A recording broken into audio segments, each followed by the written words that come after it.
참 자유를 회복하라. 기도하겠습니다. 하나님, 오늘도 주어진 본문 앞에 나아갑니다. 성령님, 빛을 비춰주시고 깨닫게 하여 주시고 그것이 우리의 생명의 됨을 선포합니다. 이 시간 우리의 마음을 겸손케 하시고 주여 말씀하소서. 주의 종이 듣겠나이다. 겸손한 마음으로 바꾸어 주시옵소서. 예수님의 이름으로 기도합니다. 네, 요한복음 강의 38번째 시간입니다. 지난주에는 세상의 빛 대신 예수님을 따라가는 삶이 우리가 생명의 빛을 경험하는 삶이다 라는 것을 나누었습니다. 그러나 여전히 유대인의 종교 지도자들은 예수님을 믿지 않습니다. 여전히 판단합니다. 그래서 오늘도 그 메시지가 이어서 가는데요. 원래 오늘의 본문은 21절부터 8장 마지막 절까지가 이제 전체 본문인데, 오늘 우리가 읽었던 31절부터 47절까지를 메인 본문으로 하고 그 다음에 그 앞에를 전문맥으로 하고 전체를 보도록 하겠습니다. 먼저는 8장 21절부터 29절까지에 보시면 무려 3번이나 나오는 표현이 있습니다. 21절 눈으로 한번 보시고요. 그리고 24절에 보면 2번이나 나옵니다.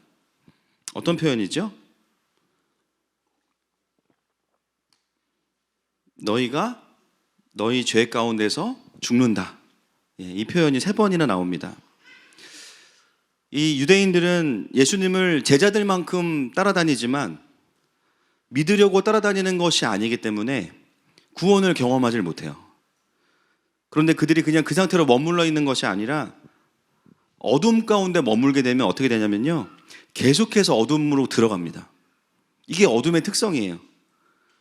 그래서 영적인 무지가 어둠이라고 우리가 함께 나누었는데요, 어둠 가운데 있으면서 하나님의 그 계시의 빛이 오지 않으면 더 어둠으로 들어갑니다. 결국 어떻게 되냐면 자신들의 죄 가운데서 죽게 되는 삶이 되는 것이죠. 그래서 하나님으로부터 멀어지면 점점 더 멀어지는 방향으로 생각과 마음이 흘러가는 것이 어둠의 특성입니다. 여러분, 마지막 때에는 이 현상이 더 심해져요. 마태복음 24장 11절 말씀 보겠습니다. 시작. 거짓 선지자가 많이 일어나 많은 사람을 미혹하겠으며. 마지막 때의 특징 중에 가장 대표적인 특징이 뭐냐면 미혹입니다. 미혹.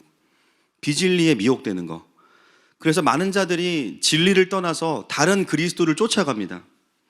그런데 본인들은 미혹이 되면 어떻게 되냐면 내가 틀렸다는 사실 자체를 모르게 되고요, 심지어 자기 확신 속에 거하기 때문에 그 방향으로 가면서도 진리를 떠나면서도 자기가 진리를 따르고 있다고 생각을 합니다. 그렇기 때문에 미혹이 가능한 거예요.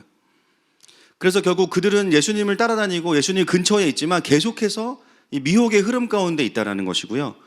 반면에 예수님은 어떻게 하시는가? 8장 29절 말씀 보겠습니다. 시작. 나를 보내신 이가 나와 함께 하시도다. 나는 항상 그가 기뻐하시는 일을 행함으로 나를 혼자 두지 아니하셨느니라. 예수님은 정확하게 반대입니다. 나를 보내신 이가 나와 함께 하시도다. 나는 항상 그가 기뻐하시는 일을 행함으로 나를 혼자 두지 아니하셨느니라. 여러분, 빛 가운데 거하는 삶, 지난주에 나누었죠? 그분의 뜻을 쫓아가는 삶입니다. 그분의 마음 안에 거하는 삶이에요. 예수님의 삶은 이 땅에서 하나님의 뜻을 따라가셨기 때문에 그 삶 가운데 어떻게 되냐면 하나님께서 그를 혼자 두시지 않으셨어요. 이것이 하나님과의 동행함이죠. 아버지께서 기뻐하시는 일을 행하고 따라갈 때 동일하게 아버지와 함께 하심을 더 풍성하게 누리게 됩니다. 물론 하나님은 우리와 늘 함께 하시죠. 그러나 오늘 본문이 말하고 있는 그 임마누엘은 아버지의 마음을 따라가고 순종하는 자의 삶에 경험되어지는 풍성한 임마누엘을 의미하는 것이죠. 이것이 빛 안에 거하는 자의 삶의 모습입니다. 여러분, 기도할 때도요, 우리의 몸이 움직이지 않지만 이런 현상을 경험해요. 여러분, 기도할 때 우리가 가지고 나온 기도 제목들을 다 주님께 이제 브리핑 하잖아요. 그죠? 1번, 2번, 3번, 4번. 이것도 기도지만 또 어떤 기도가 있냐면요, 하나님의 마음을 따라가는 기도가 있습니다. 기도 제목이 있죠, 당연히. 그러나 어떤 때는 보면 하나님이 그 기도 제목보다는요, 기도하면서 하나님의 마음이 들어와요. 할렐루야. 그러면 내가 의도하지 않지만 그 마음을 붙잡기 시작해요.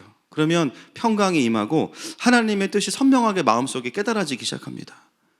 점점 더 어떻게 되냐면 하나님과 동행하면서 그분을 따라가는 기도를 하기 시작해요. 그래서 여러분, 비단에 거하는 삶은 하나님을 따라가는 삶인 줄로 믿습니다. 그래서 우리 전사님 중에 한 전사님은 기도할 때 이렇게 왔다 갔다 기도하는 분이 계세요. 이렇게 이민혁 전사님이라고. 그 이상하게 보지 마세요. 주님 따라가는 거예요. 주님이 이쪽으로 가면 저쪽으로 가시고 왔다 갔다 하시는 이유가 있습니다. 그래서 예수님은 죄 가운데 거하면서 무지 가운데 있는 유대인들이 아니라 본인이 하나님 앞에서 계속 순종하고 따라가는 삶을 사는 것에 대해서 이야기하실 때 그 말씀을 들은 유대인들의 반응이 8장 30절입니다. 시작. 이 말씀을 하심에 많은 사람이 믿더라. 항상 그 실제가 있는 하나님의 사람들이 있는 곳에는 믿음의 역사가 있어요. 이거는 논리로 설명할 수 있는 게 아닙니다. 그러니까 진짜 하나님과 연결되어 있는 사람들이 있는 곳에는 하나님의 임재가 있습니다. 예수님의 그 메시지 앞에서 예수님을 비난하고 판단하던 자들이 믿음을 갖기 시작해요. 그러면서 오늘 우리가 메인으로 보려는 본문이 시작이 됩니다. 31절 말씀 보겠습니다. 시작. 그러므로 예수께서 자기를 믿은 유대인들에게 이르시되 너희가 내 말에 거하면 참으로 내 제자가 되고. 오늘 본문은 누구에게 전하시는 예수님의 메시지냐? 성경을 보니까 자기를 믿은 유대인들입니다. 이제 예수님을 좀 믿어볼까? 라고 생각했던 유대인들에게 하시는 말씀이 오늘 31절부터 끝까지의 말씀이에요. 그래서 우리가 이미 좀 제가 결론을 말씀드리면 이 유대인들이 믿음이 생겼다라고 나오지만 사실은 오늘 내용은 요한복음 전체의 메시지 중에 가장 강력한 직면의 메시지입니다. 내용이 심상치가 않아요. 엄청난 직면과 책망이 있어요.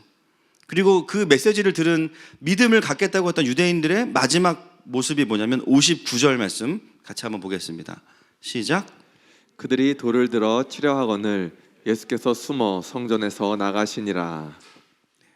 분명히 믿기로 결정한 유대인들이 마지막에 가서는 돌을 들어서 예수님을 또 치려고 합니다. 그래서 오늘 본문은 두 가지인 것 같아요. 믿음이 깊어지든지 돌을 들든지.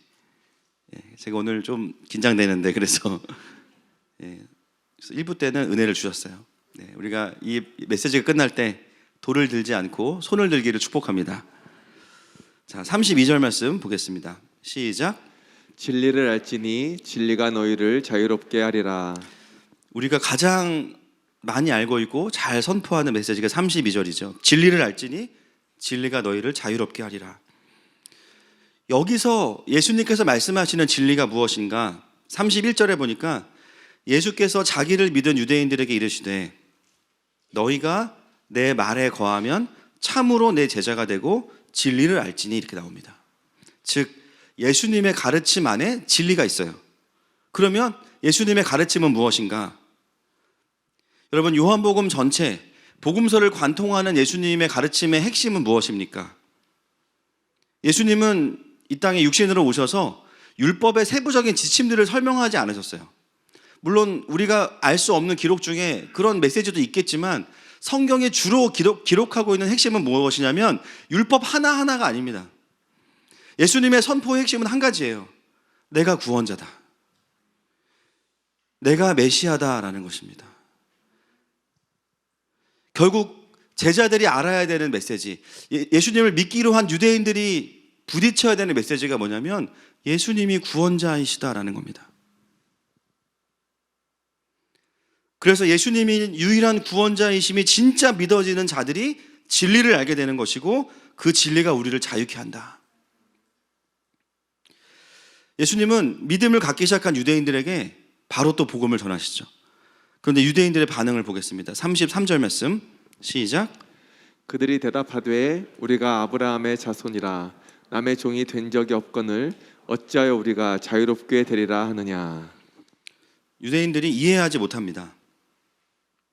아니 예수님, 우리가 자유케 되어야 한다고 말씀하셨는데 우리가 종이 아닌데 어디로부터 자유롭게 된다라고 말씀하시는 겁니까? 우리는 아브라함의 자손입니다. 다시 예수님께 반문을 하고 그 말씀에 동의하지를 못해요. 여러분, 이런 유대인들의 반응을 보면 아직 그들 안에 믿음이 실제화되어 있지 않다는 것을 알 수 있죠. 고백은 있지만 믿음의 실제는 없어요. 그래서 이 대화는 되게 신기한 대화입니다. 방금 전까지 예수님 믿겠다고 했는데 바로 이어서 예수님의 말씀과 자신들의 생각이 충돌하니까 예수님의 말씀을 받아들이질 않는 거죠. 여러분, 오늘날에도 예수님을 믿는다고 하면서 실제로는 자기 삶에 들어가서는요, 내 생각과 말씀이 충돌하면 자기 생각대로 살아가는 사람들이 있습니다. 우리도 그럴 때가 사실 있어요. 뭔가 은혜를 받는 것 같은데 삶에 들어가서는 내가 동의되는 것만 말씀으로 받아들여요. 그리고 내 기준에 동의되지 않는 것은 성경이 아무리 이야기하고 있어도 받아들이지 않습니다. 그 사람의 믿음을 우리가 현 주소를 알려면요, 사실은 예배 때 얼마나 아멘을 크게 하는 이것도 중요해요. 아멘이시죠? 네, 이걸 다운시키면 안 됩니다. 그죠? 그 온도대로 내가 믿음의 실제가 있어야 되는 거죠. 그 실제는 어떻게 확인하냐? 하나님의 말씀에 대한 태도입니다. 물론 우리가 신앙생활하면서 말씀이 읽자마자 바로 이해되고 바로 아멘이 되면 좋지만, 물론 어떤 말씀들은 씨름을 해야 되는 말씀도 있어요. 이게 어떤 의미일까? 소화가 되는 과정이 필요한 사람도 있어요. 그러나 그것까지 잘못됐다고 말하는 것이 아니라 궁극적으로 예수님을 믿는다는 것은 그분의 말씀을 그대로 신뢰하는 겁니다. 그래서 분위기가 아니라 예수님이 말씀하시기 때문에 아멘하는 것이죠. 오늘 유대인들은 믿는다고 이야기해 놓고요, 첫 질문부터 걸리는 거예요. 우리가 언제 종이었는가? 여러분 생각해 보시면 유대인들, 이스라엘은 역사적으로 수많은 나라들의 종이었습니다. 아수르, 바벨론, 애굽, 시리아, 헬라, 그리고 심지어 우리가 지금 자유하다고 말하는 그 순간에도 누구의 지배를 받고 있습니까? 이스라엘은 로마의 지배를 받고 있어요. 그런데 어떻게 이들이 자신들이 자유하다고 주장할 수 있을까요?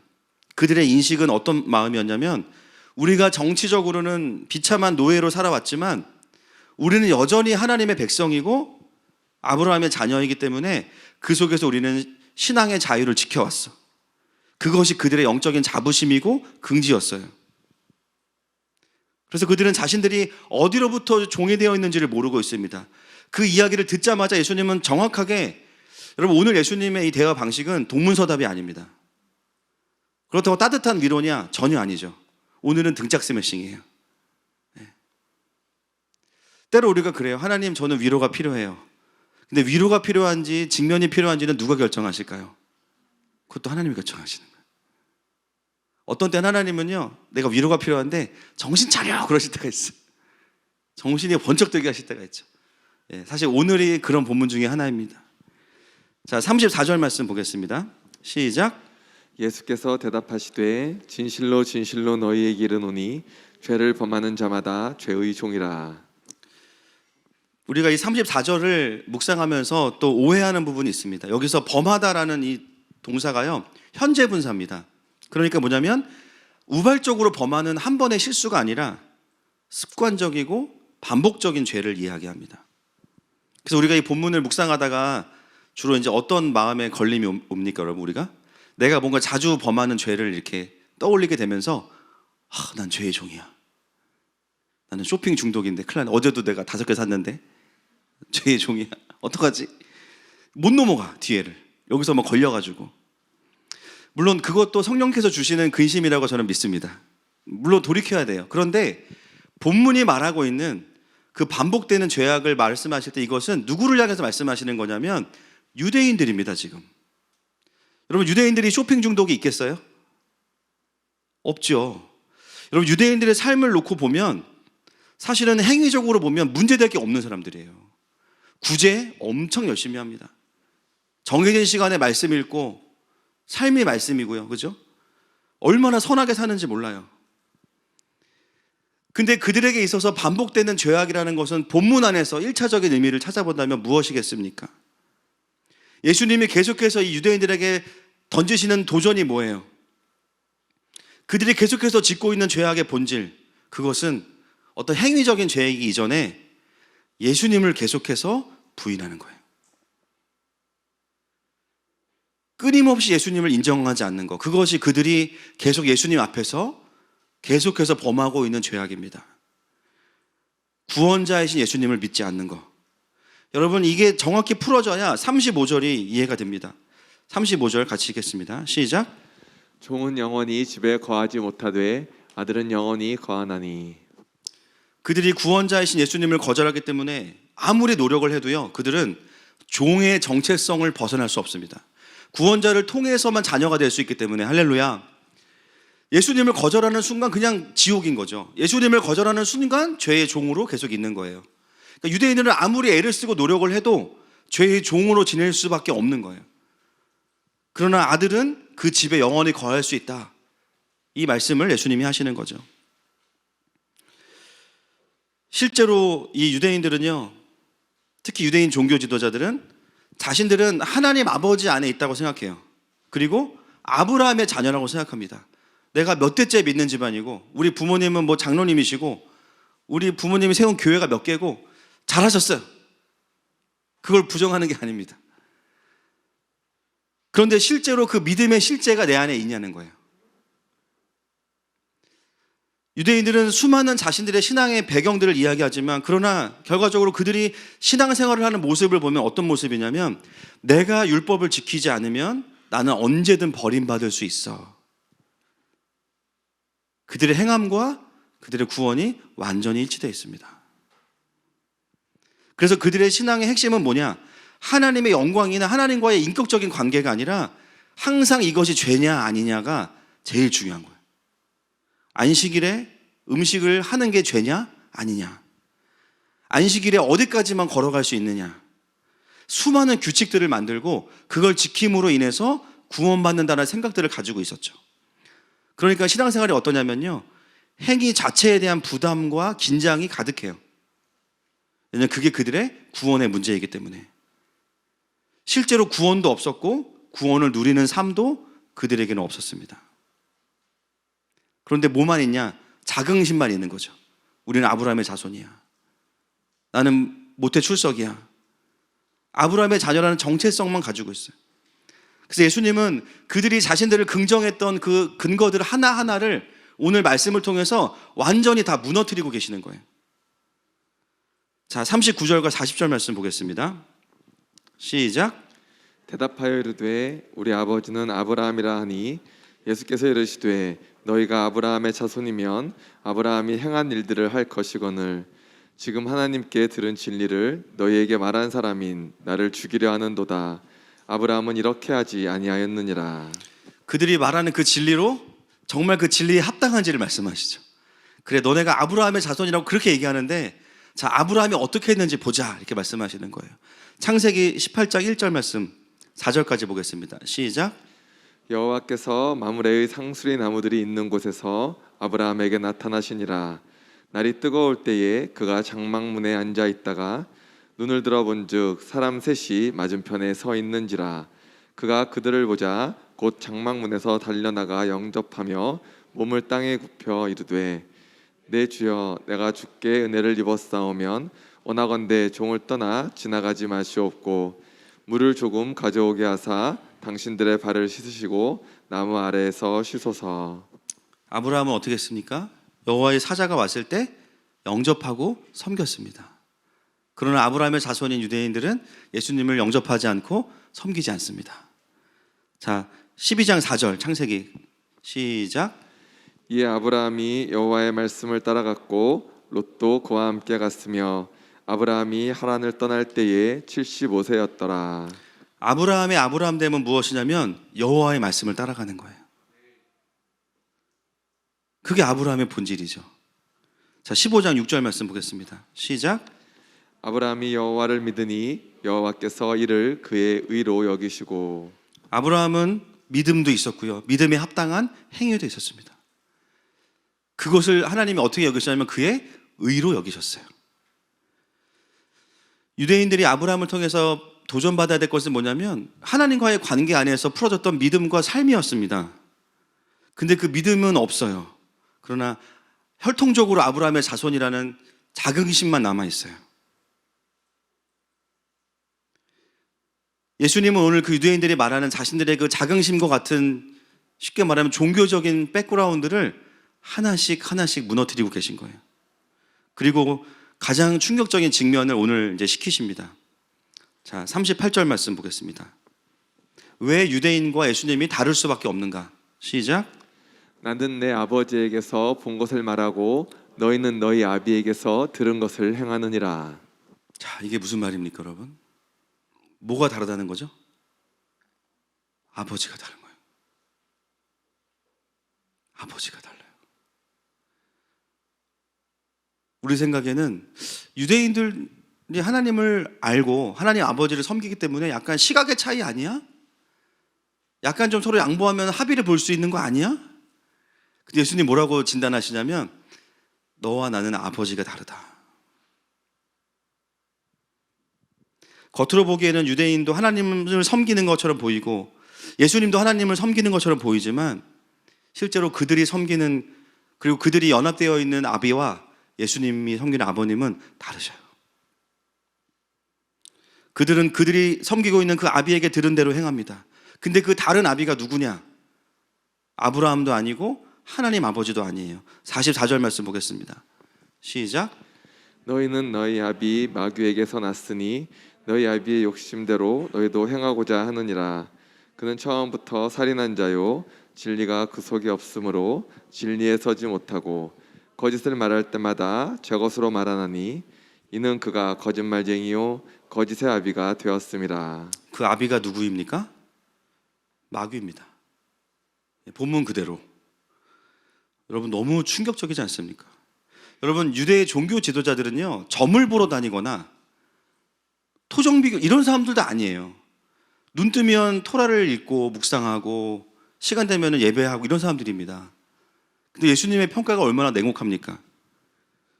말씀과 율법이 전부인 사람들에게 말씀대로 살려고 노력하는 부분들이 많이 보이는데 너희들의 아비는 하나님 아버지가 아니다. 너희들이 듣고 있는 그 음성은 하나님의 음성이 아니라 하나님으로 가장한 거짓 아비의 음성이다 이렇게 말씀하시는 거예요. 너무 충격적이지 않습니까? 아니 어떻게 말씀만 봤는데 그럴 수가 있어요, 목사님? 그러니까요. 저도 아직 이 충격에서 헤어나오질 못하고 있습니다. 아니 그렇게 말씀만 보고 그렇게 하나님 얘기만 했던 사람이 어떻게 하나님의 음성이 아닌 걸 들을 수 있어요? 그럴 수 있어요. 여러분 사단이 예수님을 시험할 때 무엇으로 시험합니까? 말씀으로 시험합니다. 높은 곳에 데리고 올라가서 뛰어내리면 하나님의 천사가 와서 너를 도와줄 거야. 시편 말씀이에요. 그리고 40일 동안 줄이시고 배고픈 예수님 앞에서 이 돌들을 떡이 되게 만들어라고 이야기합니다. 사단이 예수님도 말씀으로 시험해요. 예수님은 성령에 이끌리셔서 그것을 분별하고 말씀으로 이기십니다. 할렐루야. 여러분 우리는 신앙생활을 정말 디테일하게 할 필요가 있습니다. 결과적으로 우리가 너무 러프하게 있는 부분에서 영적으로 러프한 부분에서 실질적인 패배가 다 거기서 일어나요. 사실은 아는 만큼 이길 수 있는 건데요 내 영을 들여다보지 않으면 영분별하지 않으면 너무 많이 속아요. 말씀을 성령의 감동하심을 따라 읽는 것이 아니라 나의 그냥 나의 왜곡된 상처로만 읽으면요 전부는 아니겠지만 사단은 말씀을 통해서 얼마든지 우리를 미혹할 수 있다는 거죠. 여러분 이 유대인 종교 지도자들의 시작은 아브라함이었습니다. 근데 지금은 완전히 예수님 반대편에 서 있어요. 처음부터 그랬습니까? 그렇지 않습니다. 약간의 틀어짐, 약간의 착오가, 약간의 왜곡이 시간이 지나면서 엄청난 각도를 벌리게 됩니다. 마지막엔 어떻게 되냐면 하나님의 반대편에 서 있는데 반대편에 있다는 것을 알지 못하는 상태로 서 있게 되는 거예요. 예수님을 부인할 뿐만 아니라 죽이려고 하는 입장에 서 있게 되는 거예요. 물론 유대인들의 그런 시간 동안 하나님의 주권 아래 일어나고 있지만 우리가 오늘 봐야 되는 포인트는 미혹에서 돌이켜지지 않으면 자기도 모르게 완전히 하나님 나라의 반대편에 서 있게 된다는 거예요. 여러분 그래서 저희 하늘마음교회가 추구하는 훈련 중에 존재가 진짜 중요한 거예요. 여러분 하나님의 말씀은 충분한 하나님의 말씀입니다. 아멘이시죠? 근데 그 말씀을 읽는 과정 속에서 혼의 왜곡이 심하다. 영의 입구가 혼에 있다고 배웠잖아요. 말씀이 다르게 들어오는 거예요. 하나님의 마음을 받아도 다르게 표현되는 거예요. 이게 존재의 왜곡입니다. 그래서 우리가 말씀 앞에 설 때 중요한 게 뭐냐면 나의 존재가 얼마나 하나님의 말씀을 말씀으로 들을 수 있는 상태로 회복되어 있는가. 또 회복하고 낫고자 하는 겸손함이 얼마나 있는가. 사단은 충분히 우리의 혼을 왜곡시키고 나의 자기중심성을 이용해서 얼마든지 말씀을 곡해하게 만듭니다. 여러분, 우리가 영분별에 대해서 여러 가지로 배우는데 저는 가장 정확한 말씀이 44절이라고 봅니다. 예수님께서 거짓 아비를 완전히 폭로하셨잖아요. 뒤에 숨어있는 자들의 실체를. 여기에 웬만한 기준이 다 들어있는 거예요. 욕심대로 행하게 하고 처음부터 살인하고 진리가 그 속에 없고, 진리가 없다는 건 뭐냐면 예수님이 없는 거예요. 그리고 거짓말하는 자들, 거짓 아비의 특성입니다. 그래서 우리가 아무리 뭐 그리스도인이고 어떤 교회를 다니고 어떤 은사가 있고 어느 신학교를 나왔다고 해도 뭐 다 좋은데, 중요한 건 뭐냐면 내가 진짜 하나님 아버지와 연결되어 있는가를 점검하는 게 더 중요합니다. 그렇지 않으면 내가 배운 날카로운 신학으로 사람들 다 죽여요. 존재가 되어 있지 않으면 내가 들은 말씀으로 정죄하는 데 다 사용합니다. 나는 의롭고 다 죄인이고, 정말 내가 하나님 아버지와 연결되어 있고 그분의 음성을 드러내고 있는 자리에 있는가. 오늘 본문이 우리에게 거짓 아비와 연결되어 있는 자들의 특징과 특성에 대해서 너무 분명하게 이야기하죠. 탐욕입니다. 신앙생활을 하는데, 물론 우리가 죄성이 있기 때문에 있어요, 다. 그런데 신앙생활을 하는데도 시간이 지날수록 탐욕이 전혀 컨트롤되지 않는다. 내가 어떤 권위에 연결되어 있는지를 다시 돌아보셔야 돼요. 여전히 끊임없이 채우려고 하기만 한다. 아무리 보상을 받아도 더 큰 보상을 원한다. 끊임없는 내 안의 탐욕들. 정말 내가 하나님 아버지 안에서 채워지고 있는지를 돌아보셔야 됩니다. 두 번째, 처음부터 살인하는 자. 내 안에 끊임없는 살인이 있어요. 거짓 아비의 음성에 연결되면 다른 사람을 향한 정죄, 나를 향한 정죄. 물론 우리가 어떤 일 통해서 때로는 우리가 사람이기 때문에 감정이 분노도 일어날 수 있고요. 여러 가지가 있지만 중요한 건 뭐냐면 그게 하나님 앞에서 예배하고 하나님의 임재 앞에 있으면서 살기가 사라져야 되거든요. 근데 그러지 않는 거예요. 점점 더 표독스러워지고 점점 더 시기와 살인에 대한 마음이 커지고, 직접 죽이는 것은 아니지만 말투가 더 날카로워진다. 적어도 내가 하나님의 임재와 그 하나님의 영향력 아래 있지 않은 거죠. 그 순간만큼은. 이상하게 예배드리면 용서하고 싶어지고 먼저 미안하다고 말하고 싶어지는 게 정상이에요. 근데 예배할수록 더 내가 어떻게 복수할지를 기도하면서 받아야지. 내가 저 지집에 출근할 때 내가 맨홀 뚜껑 열어놓고 내가 거기 위에다가 종이 박스 덮어놔야지. 내가 인사 안 해야지. 인사 안 받아야지. 남편 밥에다가 락스 타야지. 이렇게 한다니까. 예를 들면 실제로 그렇다는 게 아니라, 신앙생활을 건강하게 하고 하나님의 통치 아래 있으면 그게 다스려져야 되는데 다스려지지 않는 거예요. 그 이유가 무엇입니까? 메신저가 다른 거예요. 그 안에 진리가 없어요. 십자가가 없어요. 십자가가 없어. 십자가가 없으면 뭐냐? 내 의만 있어요. 내가 화낼 일, 정당한 일만 있으면 분노 폭발. 전혀 다스려지지 않는 거. 근데 이 모든 동기부여를 거짓 아비가 무엇을 통해서 하냐면 44절에 보니까 거짓말을 통해서 합니다. 저 사람이 너 싫어해. 저 사람이 너에게 지금 불편해. 확인해보지도 않은 거거든요. 설령 그렇다 하더라도 공동체 안에서 풀 수 있어요. 아멘이시죠? 끊임없는 피해 의식과 끊임없는 사람들의 정죄로 가져가게 만들어요. 사단이 우리를 속이는 것이죠. 그래서 어떻게 하냐면 가장 큰 공격은 하나님을 오해하게 만드는 게 첫 번째 거짓말입니다. 하나님 너 안 사랑하셔. 하나님 너한테 관심이 없으셔. 기도해도 안 들어주잖아. 그러면서 막 근거들을 막 가지고 오잖아요. 하나님 오해하게 만들고, 두 번째 공동체를 오해하게 만듭니다. 사실 그렇지 않은데 내가 가지고 있는 어떤 문제들을 가지고 공동체를 봐요. 그렇게 보입니다. 공동체 우호하게 만들고, 세 번째, 나를 사랑할 수 없게 만들죠. 우리가 무가치하다고 여기게 만듭니다.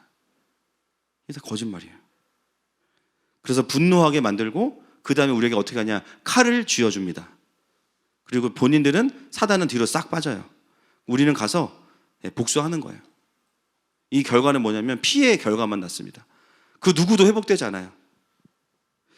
제가 역사를 공부하면서 참 많이 슬펐던 게 뭐냐면, 역사의 사실을 바꾸는 것도 되게 이것도 큰 문제지만, 더 큰 문제가 뭐냐면, 단지 그냥 팩트 체크가 좀 안 돼서 사실이 잘못 전해질 수도 있잖아요. 근데 정말 어려운 게 뭐냐면요, 그 왜곡을 시키는 의도 안에 뭐가 있냐면 영을 집어넣어요. 영을 집어넣어서 사람들의 분노와 상처를 건드립니다. 그리고 칼을 쥐어주는 거예요. 여러분, 우리의 삶이 사실 뭐 속사람학교나 공동체 안에서 회복되는 과정을 보면 어떤 회복이 있냐면요, 내 삶의 역사, 개인의 역사에 대한 해석이 완전히 하나님의 해석으로 풀어지면 회복이 있어요. 할렐루야. 이게 참 신기하죠. 그냥 다 힘들고 상처라고만 생각했던 것들이 하나님의 관점으로 보니까 다 그런 것도 아니에요. 거기서 나의 삶의 어떤 바운더리가 넓어지면서 풀어지는 것인데, 역사의 문제에 있어서도 어떤 해석들은 정말 너무 역사를 못되게 가르치는 부분들이 있어요. 그래서 이런 부분들은 학문적인 논쟁만이 아니라 영적인 전쟁입니다. 사람들끼리 서로 죽고 죽이게 만들어요. 그 뒤에 누가 있습니까? 거짓의 아비가 있습니다. 그래서 정말 이 시대 가운데는 민족의 아픔을 그냥 품어내고 반복하지 않으면서 건강한 하나님의 해석을 가진 사람들이 많이 필요합니다. 할렐루야. 여러분, 킹덤 스쿨을 위해서 많이 기도해 주세요. 여러분, 유대인들은 정말 충격이에요. 그렇게 자신들이 속고 있으면서도 모른다는 거예요. 자신들의 아비가 사단이라고 생각해 본 적이 단 한 번도 없어요. 아브라함이라고 생각했거나 하나님 아버지라고 생각했지. 오늘 예수님은 작정하신 것 같아요. 그런 유대인들을 향해서 그들이 속고 있었던 영적인 현실과 상태를 있는 그대로 적나라하게 보여주시는 거죠. 사실상 너희들의 아비는 나를 보내신 그 하나님 아버지가 아니었어. 만약에 그게 진짜였다면 너희가 나를 못 알아볼 리가 없어. 여러분, 하나님 안에 있는 사람들은요, 예수님을 알아봅니다. 맞습니까? 그게 우리에게 따지면 어떻게 적용되냐면 하나님의 일하심이 보여요. 발견됩니다. 이 시대는 일하시지 않나 봐. 그렇지 않아요. 아무 현상이 안 나타나도 마음이라도 받아요. 하나님께서 일하시지 않는 게 아니라 내가 하나님 안에 있으면 내 삶 가운데 일해서 하나님에게 보이는 거예요. 물론 인간의 죄악들도 많이 보이지만 죄악과 어둠만 보이는 게 아니라 그걸 초월해서 일하고 계신 하나님을 보기 때문에 버틸 수 있고 기다릴 수 있는 거예요. 만약에 유대인들이 하나님 아버지와 연결되어 있었다면 예수님을 알아봤을 겁니다. 근데 그들이 알아보지 못해요. 그것을 말씀하시는 거예요. 너희들의 열매는 탐욕이고 또 나를 부인하는 것이고 죽이고자 하는 살기가 가득하다. 누가 너희를 속이고 있는지를 봐라. 거짓의 아비에 붙들리게 되면요, 그 열매는 분열과 살인밖에 없습니다. 분열과 살인. 아비가 다르기 때문에 벌어지는 일이에요. 여러분, 제가 이 부분을 묵상하면서 정말 이게 너무 심각하다. 여러분, 분열이라는 것을 회복하려면 뭔가 타협을 해야 될 것 같다고 생각하시죠? 물론 어떤 정치판에서는 그렇게 가능할 수도 있어요. 뭐 좌우 중도 그런 게 있으니까.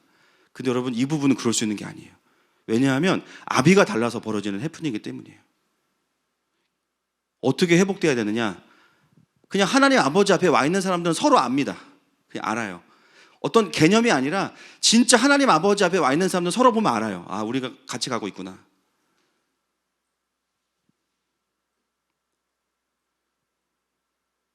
여러분, 마지막 때에는 결국 아버지 앞에 있는 진짜들이 서로 함께 가는 시대가 마지막 때입니다.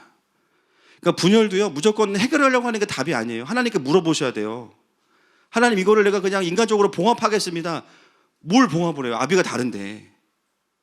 비질리인데 어떻게 같이 갑니까? 그럴 수 있는 게 아니에요.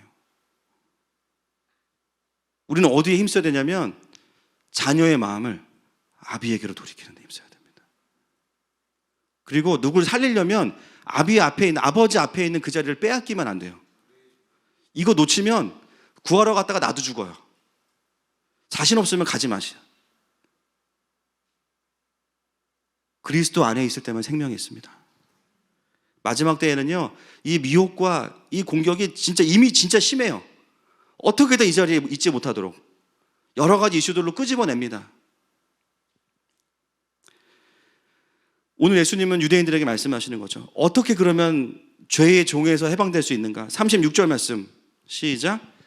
그러므로 아들이 너희를 자유롭게 하면 너희가 참으로 자유로우리라. 답은 하나입니다. 아들이 너희를 자유롭게 하면 너희가 참으로 자유로우리라. 하나님 아버지 앞으로 갈 수 있는 유일한 길은 예수님밖에 없기 때문입니다. 우리를 죄의 종으로부터, 모든 저주로부터 대가를 치르고 모든 묶임을 끊어내시고 자유케 하실 수 있는 유일한 분, 효력 있는 피를 가지신 유일한 분, 예수 그리스도. 예수님을 제대로 인정하고 받아들이는 거, 그 사람에게만 자유가 있어요. 이 자유는 그냥 내 마음대로, 내 본능대로 사는 자유가 아닙니다. 죄의 노예로부터 하나님 아버지의 자녀로서의 회복입니다. 그래서 이 자유를 가진 사람들은 어떤 자유함이 있냐면, 죄가 시키는 대로 하지 않을 자유가 있어요. 죄가 우리에게 무엇을 요구해도 난 안 할 거야. 거절할 수 있는 자유가 있어요. 아버지의 영광과 아버지의 나라를 위해서 살아갈 수 있는 자유가 있어요. 그 자유인 거예요. 여러분, 죄의 종으로 있으면서 죄와 싸우는 것은 불가능합니다. 왜냐하면 죄의 컨트롤을 받기 때문에. 누가 죄와 싸워 이길 수 있는가? 죄로부터 자유케 된 자들이 죄와 싸워서 이길 수 있습니다. 그리고 자녀들은 아버지의 집에 영원히 거할 수 있어요. 여기서 종의 영을 가진 자와 성령 하나님, 자녀의 영을 가진 자들이 완전히 분리가 됩니다. 종의 영을 가진 사람들은요, 늘 불안하죠. 쫓겨날까 봐 두렵습니다. 노심초사하고 긴장해요. 신앙생활을 하는데, 오늘 예배 5분 늦었어. 나 지옥 갈 것 같아. 예배에 대한 기대, 주님 어떤 말씀 하실까? 오늘 어떤 은혜 주실까? 이게 아니라 그냥 죄냐 아니냐 이것만 계속 생각하는 거예요. 4주 연속 지각했어. 그러면 나 어차피 지옥 가. 교회 안 가야겠어. 신앙생활의 목표가 지옥에 가지 않는 거. 진짜 복음의 회복과 자유와 영광, 사명, 이런 건 잘 못 누리는 거예요. 여러분, 그러나 자유케 된 자녀들은 어떻습니까? 두려움에 기반하지 않아요. 아버지의 사랑 위에 기반합니다. 구원에 대한 감사와 하나님 나라에 대한 영광과 부르심을 바라보게 돼요. 물론 우리가 하나님 나라를 이루어가면서도요, 우리 안에 죄성을 마주하게 되죠. 그런데 진짜 구원을 경험한 사람들은 성령님이 그 죄에 대해서 근심하게 하세요. 감동하게 하세요. 그리고 저도 십자가 복음으로 일어나게 하세요. 성화를 경험하게 하세요. 이것이 자녀의 영광입니다. 여러분, 우리 자녀들이 집에 있는데 매일 아침마다 자녀들이요, 이제 7살, 8살인데 막 3살, 4살인데 아침마다 6시에 알람 딱 맞춰놓고 엄마보다 더 빨리 일어나. 왜냐면 아침을 해야 돼. 그 이유는 아침을 안 하면 쫓겨날 거니까. 자식으로 대우 안 해줄 거니까. 부모님이 원하는 집안일들을 막 열심히 하는데요, 그 동기가 내가 이 집에서 쫓겨나면 어떡하지? 아빠가 나 버리면 어떡하지? 여러분, 자녀들이 그렇게 반응하면 여러분 마음이 어떠세요? 이부 때 한 2분 정도가 표현을 안 하셨지만 그것도 괜찮겠다 이런 분도 계셨어요. 누구지 말씀은 안 드리고 눈빛으로 괜찮은데? 우리는 괜찮을 수 있지만 그건 자녀로서의 모습이 아니고 종으로서의 모습이에요. 여러분, 우리가 부모로서 그런 자녀들을 대하게 된다면 어떻게 반응하시겠습니까? 자녀들 불러놓고 아들아, 딸아, 나 네 아빠다. 구두를 닦아주는 건 고마운데 혹시 구두 안 닦으면 쫓겨날까 봐, 또 이 집에서 필요 없는 존재라고 여길까 봐 불안해서 그러는 거면 안 해도 돼. 아빠가 너한테 기대하는 건 그런 게 아니야. 여기서 끝나면 안 되겠죠. 만약에 아빠가 너무 좋아서 그러는 거면 얼마든지 닦아. 한 켤레당 5,000원 줄게. 그럼 다음 날부터 어떻게 돼요? 구두 한 켤레가 아니라 봄 구두, 가을 구두, 겨울 구두, 심지어 운동화까지 다 닦아놔, 검은색으로 그냥. 근데 두려움으로 하는 게 아니라 이제는 어떻게 돼요? 다 닦아놓고 손을 벌리고 있겠죠. 아빠 45,000원. 날강도입니다. 그죠? 근데 그게 두려워서 그러는 게 아니라 이제 아빠와의 관계 속에서 그냥 아빠가 기뻐하는 걸 좋아하는 거예요. 근데 거기에 또 알바비도 줘. 그래서 우리는 신발을 슬리퍼로 바꿀 수밖에 없는 것이죠. 여러분, 이것이 종의 정체성으로 살아가는 자녀이지만 모습과 진짜 자녀됨을 가지고 살아가는 자녀의 모습의 차이입니다. 여러분, 예수님을 제대로 만나면 우리에게 주어진 자유를 나 이제 구원 받았으니까 난 천국 가니까 이 땅에 좀 적당히 죄 지어도 괜찮아. 성경이 말하는 육체의 기회로 사용할 수가 없어요. 그럼 불가능해요. 간혹 가다가 그렇게 말씀하시는 분들이 뭐 우리 교회는 없지만 계시거든요. 여러분, 우리 눈에도 그게 가짜라는 게 보여지는데 주님 보시기엔 얼마나 더 그러시겠어요? 너무 열받아 하지 마십시오. 주님 다 알고 계십니다.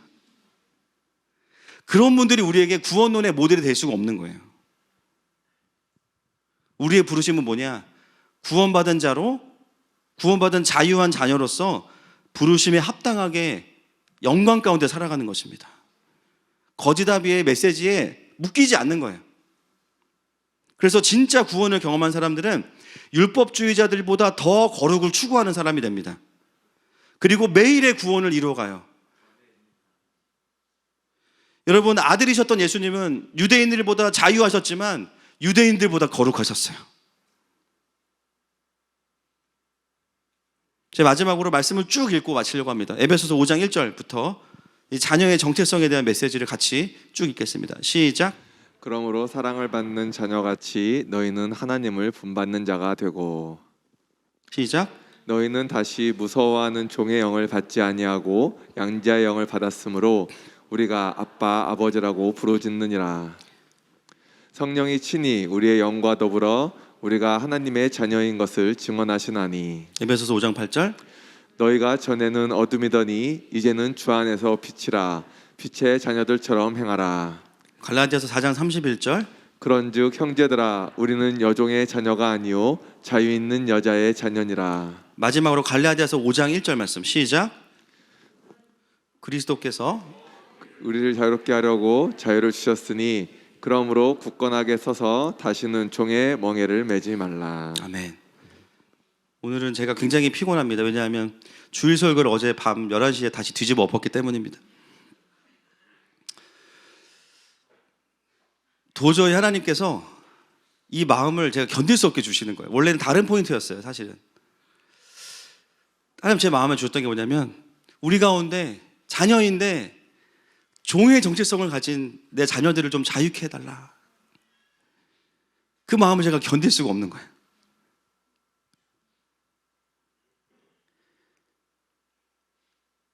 주님 우리를 구원하신 것은 노예로 부르신 것이 아니라 자녀로 부르셨습니다. 그냥 자유가 아니라 영광의 자유입니다. 다시는 종의 멍에를 매지 말아라. 우리 아버지는 한 분이세요. 원수들은 끊임없이 우리를 거짓말로 설득합니다. 그 자리에 있으면 안 돼. 처음에는 메시지를 조금만 들었는데 점점 깊이 들어와요. 어느 순간 내가 종의 멍에를 메고 있어요. 오늘 말씀을 듣는 가운데 논리가 아니라 하나님의 영 성령께서 여러분의 마음을 감동하십니다. 말씀을 듣는 가운데 나도 모르게 내가 미혹되었구나. 내가 자녀인데 내가 종의 멍에를 스스로 메었구나. 우리 아버지 앞에 나아가십시다. 자녀들에게 자유의 영광의 자유를 주시고 우리를 살리시는 그 주님 앞에 나아가십시다.